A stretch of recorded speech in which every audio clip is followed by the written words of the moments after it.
A really fun update to my favorite way to cook blewits today, just dry sauteed blewits. This is one of those things I gleaned from David Aurora a really long time ago. Blewits have a lot of natural water, one of the most kind of watery mushrooms that I cook, and one of my favorite mushrooms to cook in the fall. They're really a special treat, but we're going to cut them into large pieces here after we've cleaned them and just put them into a non-stick pan. And this method works really good for any mushroom that has a lot of natural water. So that could be golden chanterelles or chicken of the woods, depending on if they have a lot of moisture. And as the mushrooms cook, add a little bit of salt. I'm going to dice up some shallot. And the recipe that's been on my site for ages is just shallots and a little bit of tarragon. And it makes for a really nice way to cook blewits. But there's lots of different ways that you can vary the flavors here. Just cutting the shallots into a nice fine dice. That's known as a brunoise there, or kind of like a little smaller than a quarter inch. And just keep cooking the mushrooms. You want to go for medium to medium high heat here. Really take your time. Blewits need to be thoroughly cooked. So take your time. You don't want them to burn. And while the mushrooms are cooking, we'll cut up a little bit of tarragon.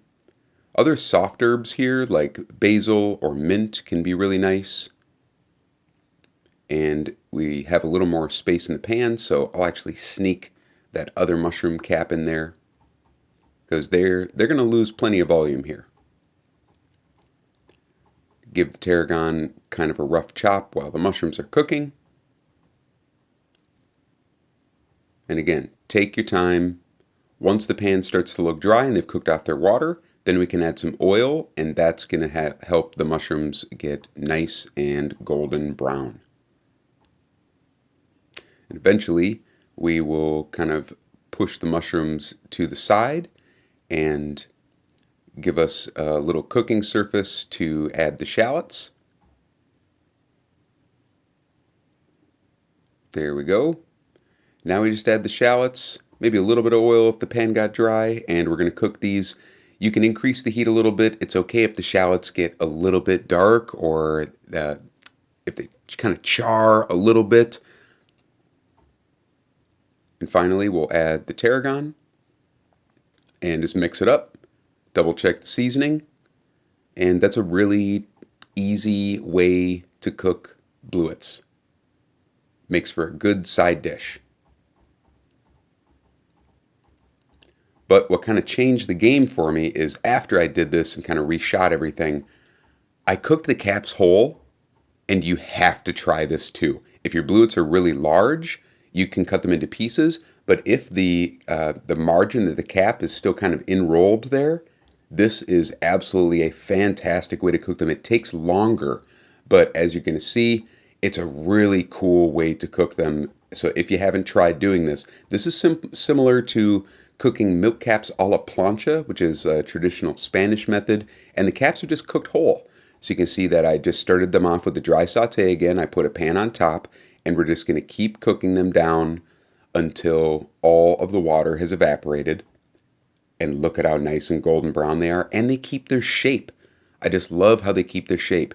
And here I have a little bit of shallot and tarragon and mint and some hot chili.